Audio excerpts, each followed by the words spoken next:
Hey guys, welcome to 2K5 Rewrite History Mod. I'm going to go over some quick things to showcase the franchise mode and how it works in kind of a infancy state. I think that's the correct way to say that. You know, like young people, very young people, babies, if you will. A baby state of what it's going to look like and what it should do. Let's get started. So I got a lot of rosters and franchises on this memory card. I do not have all of them because I can't. The moment I added a lot, it really, the memory card, it really slowed down the loading speed when it comes to loading up the memory card. So if you are doing this on PC, I would definitely recommend separating it over a few memory cards. It's quite a large file. Not just a file, but a lot of files. So separate over a few memory cards. I'll also recommend just keeping the seasons that you do most on more active memory card. If you are porting it to Xbox 360 or PS2, PS3, I will have a lot more support for that later. I'm really trying to get this out to the PCSX community. Because that's kind of the best way to experience the game right now. You can put it in 4K, 8K, you can do so much, speed up gameplay, slow it down. So I'm really trying to get that out right now, and then we're gonna pedal back, so to speak. This is 1991. So as you can see, we have the 1991 schedule, and what that also means is that teams that didn't exist during this time actually don't have any games. The way that works is very interesting. And what I mean by that is 2K5 basically considers a team with no record kind of like a 500 team. So those teams can still make the playoffs. The first round of playoffs is basically a crapshoot of random teams that didn't exist and teams that did exist in the older years. Once you get to the 80s and 90s, there's usually enough teams that are over 500 to even out and make the playoffs. So it's not usually an issue in the 80s and 90s, and obviously 2000s, and so every team exists. But in earlier versions of it, like the 40s and the 50s, you're gonna have a whole first round of playoffs that is just basically a bye week for everyone. What I do is when I get to the first round of that playoff series, I just go to franchise, turn sim quarter length all the way in 3 minutes, send the first quarter, turn it back up, and go from there, because the score is gonna look stupid, and that's not very fun to see the Bears, 1940 Bears, beat the Jacksonville Jaguars 81 to -4. So that should resolve that. As you can see, there's no hex editing on these files yet. That will be the next step after release. So it'll show whatever city they were in during that time, and coaches are also not changed. That would also be on next release. I really want to get this out for people to experience the draft classes and the franchise mode and stuff like that. So ratings are deciphered by a formula through Excel, which combines a lot of different factors that determines teams' ratings and players' ratings. And it's a formula that decides that if a player's rating brings down the team's rating too much, where a team rating, let's say for example the 85 Bears. The 85 Bears had one of the greatest defenses of all time, and Excel will do what it can to get them to 100 overall on defense. So the formula in Excel, I guess both. So if a player is a third string defensive lineman or linebacker on that 85 Bears team, he's probably still gonna be a damn good player, because the formula wants to kind of get the team to where they should be when looking at Pro 4 references, strength of schedule, and SRS, and other stats.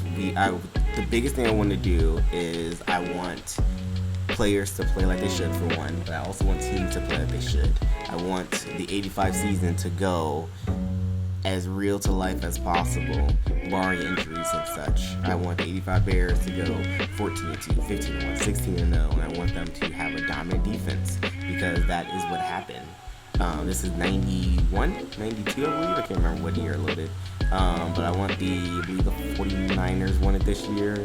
I know the 49ers are going to be obviously good. I want the 49ers to be good. I want the 49ers to be great. I think that that makes it a lot more realistic and helps you continue on with the story and the history that was being told back then. So yeah, that's how that is done. Obviously, afterwards, after the season is created and the formulas are set, then I go in and I adjust ratings and I try to make it, because it's not gonna be perfect. Though I have got it pretty damn perfect through formulas, which I'm pretty proud of. But it's still not gonna be perfect, so I have to go in and do some manual editing still, which is fine. It's fun. It's really fun to do manual editing. Definitely with these old rosters and try to make players what they should have been correctly or not. They beat the Seahawks 54-0. Wow. So yeah, so we're gonna simulate this season again. I think it's 91, 92. I can't remember. As you can see, 49ers great, 13-2 right now. They're going against the 10-5 Bears to end the season, and they won. So they were 14-2, beat them 22-10. So if you look at a rookie report, ta-da, we have actual players that existed in humanity at this time. So we have, and it's not gonna be perfect to start. It's really going to take a lot of. It really takes a lot of. What's the word? It really takes a lot of trial and error to get these draft classes to play out the way they should. Just because you don't have the option to really. I mean, you can edit rookies here, but you can't really do anything else. Really, other than editing here, but you don't see their overalls, you can see their position in draft order. That's about it. So the draft classes also will probably need a lot of work afterwards, but there are so many of them that that's also going to take a while. It's really the accuracy of how they're going to play out wasn't the biggest of deals when making this. This is mostly to get them out into the open, just so you can say that, hey, I'm drafting Darren Woodson, who's actually not rated very highly. Here we go right there. Ashley Ambrose, and Reggie White. Whoever Joel Steed is, apparently a lot better than Reggie White. Probably not a lot better, but yeah. Most of the players still, if they are Hall of Famers or inductees and stuff like that, they also have other ratings that impact them a lot more. Jimmy Smith's here too. What's up, Jimmy?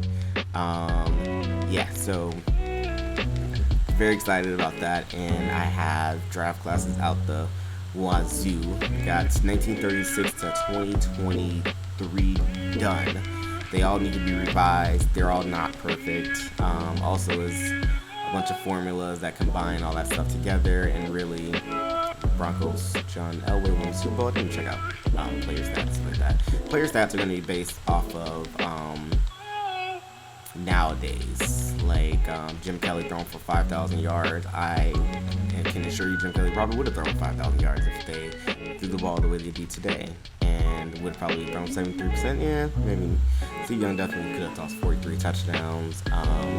Tom Tupa took the most sacks. Barry Sanders, 2,000-yard season. The rushing yards are always going to be kind of crazy because teams just run. So that's another thing that definitely want to do after launch is edit game plans. So these game plans actually really affect sim stats. You can actually create it to where the game plans basically control how well quarterbacks and defenses play. So if you have these rosters that are created and the rosters have quarterbacks rated really highly, obviously to make quarterbacks play better in a game, your sim stats going to be crazy too. But these, I've learned going through game plans, you can actually make the game plan edits so well that you can basically, and maybe that's what the game wanted, wanted to game plan to mean a lot when you're simming. You just need to set the game plan to whatever you think is right. But I'm thinking about creating a kind of universal game plan for every CPU run team so that their sim stats will be a lot more realistic, less rushing attempts to the running backs, more passing attempts, and yeah, completions are also, receptions are also going to be kind of low because it's 2K5, and some franchise files do that better than others, but this one definitely did not, which is fine. It's, again, this is why going through all of it is going to be a task in and of itself, but it is the best thing to do, really. So to get everything correct, I gotta go back through everything, but I definitely want to release this in an alpha state so people can see what's going on and how it actually works.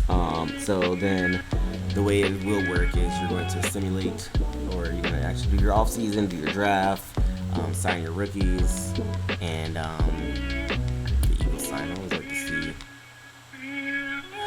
they signed Reggie White. That's hilarious. Yeah, so you want to go through that, and then I actually need to turn preseason on for most of these because the preseason actually affects progression. And simulating the preseason, it's 2K5 is such a mystery still. Simulating the preseason actually makes progression not as good. And then this is also the fun thing 2K5 is the SimStat glitch, which I've gotten to a point where it's not that bad. As you can see, there's a couple players on here that have a full season's work already at the start of this season. Clearance over here has got 143 receptions, so that throws off a lot of stuff, which sucks.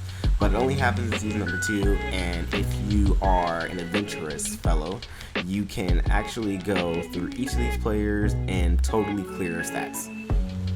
I am going to do that, maybe on Patreon requests, or if I do end up doing it, it will be a slower process. I definitely have done it already for the 2021 file, so when we play 2021, this won't happen. Or if it does happen, there's going to be like the players only have like very few attempts. Because for some reason, 2K5 know it's fun glitches. For some reason, if you actually clear all player stats, for one, it freezes. It just freezes. The game freezes and you'll be stuck in preseason for 30-40 minutes. If you only clear stats for the ones that show here, then you're good. It won't freeze that much. It'll probably freeze for about 3 or 4 minutes during the preseason, but not 30-40 minutes. But also, for some reason, I think it may be through Bad Owl's editor, which is so amazing, by the way. This is the only reason I got even this much done, is because Bad Owl, a prominent member of the 2K5 community, released an editor that is God's work. It is a God's gift. It's a work of art. I love it, and that's how I was able to make this even remotely quickly. But I digress. I believe through his editor, it kind of, when I import the roster and stuff like that, it does something to the sim stats, because if you clear most players' sim stats, 3 or 4 years down the line, they will all pop up again, but it'll be their career stats. And it will throw off everything. Like, it'll say like someone threw for 10,000 yards in one season when it's just combining all their career stats. It's really weird. Yeah, so clearing sim stats for everyone does not work. Clear for most doesn't work either. You have to clear for the ones that are actually listed here, which means you got to go through and painstakingly do that, which I'll be very happy to do, but not now. So yeah, so that's an issue. But after you start your next season, what you're gonna do is you save it, and then after you save it, you will go to you will load it through this file, this thing right here called MYMC, something like that, where you can open your memory card and you can take a franchise file and export it to a nice fun folder somewhere, and when you export it, you can load it into Flying Finn's editor, and then you can go ahead and load in the next draft class. And the best way to do this, and I'll have the whole instruction video when it actually comes out, because there's only one way to do this that will make sure that your draft class is not, that make sure that your names don't get corrupted in the file. And that's way too much. It's way too much to go into right now. It'll be an instruction, but it doesn't take very long. It's just a little tedious each year to do. But basically, you will load you will export the free agents and then import whatever draft class you want to import. So if you're on 1992, then you'll do 1993, of course, and then go from there. So after you load them into free agency, you save it, exit, open it back up, and then import them into draft class. Save it, load it back up, and then import the free agents. You export it back into the file. So you definitely make sure you export the free agents first. It is a little bit of a process, but that is actually the best way so far that I found. I could be completely wrong, by the way, and it could not be doing anything, but as far as I see, it does not corrupt the names. So the names of the draft class, the draft picks coming in, are still gonna all be correct, which is so awesome to see. And there will be a base free agent file that you can load in, and what that does is it has a bunch of players named John. Yep, there they are. A whole bunch of John Smiths that are going to be 25 years pro, 0 everywhere, so that they'll retire right after the season. But what that will do is that will clear out some of the free agents that just sit there and take up name slots. And if none of this makes sense to anybody, that is fine. That is okay. 2K5 is a weird game. It has a limit on the names that you put into the game, and when you reach that limit, you can't add any other names, which sucks, because then that ends up making it not accessible to that draft class. I think that most people steered away from draft classes and even going future rebuilds and stuff like that into franchise mode 2K5 because of that. But I'm telling you, this formula has worked for every franchise file, and I will create an instructional video on how to do it all. But every franchise file from day one will work, and we will be able to load any draft class you want, and you guys are going to have an absolute blast. I can't wait to release it.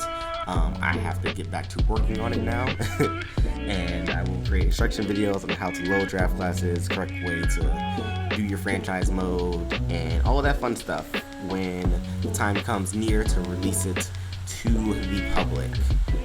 Again, support me on Patreon, support me on YouTube channel. I'm going to, once it's released, maybe a little before it's released, I may do some fun rebuild challenges and stuff to show people how 2K5 engine works and how bad it is and how great it is sometimes, and also how bad I am at rebuilding and how great I am sometimes, but also to showcase the thing I've spent 3 years of my life working on. Again, you get 1940 to 2021 rosters and franchises, 1936 to 2025 draft classes that will all be available to everyone on the 17th.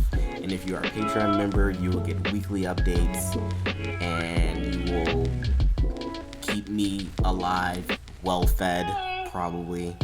And yeah, maybe, support me enough and I just quit my job and just do this full time. Hey, that would be a dream to me, and I thank everyone who has support, who will support, and I'll keep in touch. I'll let you guys know how it goes. Go to Operation Sports Forum, the subreddit for TV5. Show a lot of support, show a lot of love. Once it's fully released, I better see a lot of people doing rebuilds, and I better see a lot of people posting game stats and footage. I would love that. The more engagement, the best. We are here to take down EA, the evil corporation. I'm just kidding. But 2K5 is such a beautiful game. Let's showcase it to the world. I'm doing my part. I hope you guys do yours. I love you. I'll catch you soon. Peace.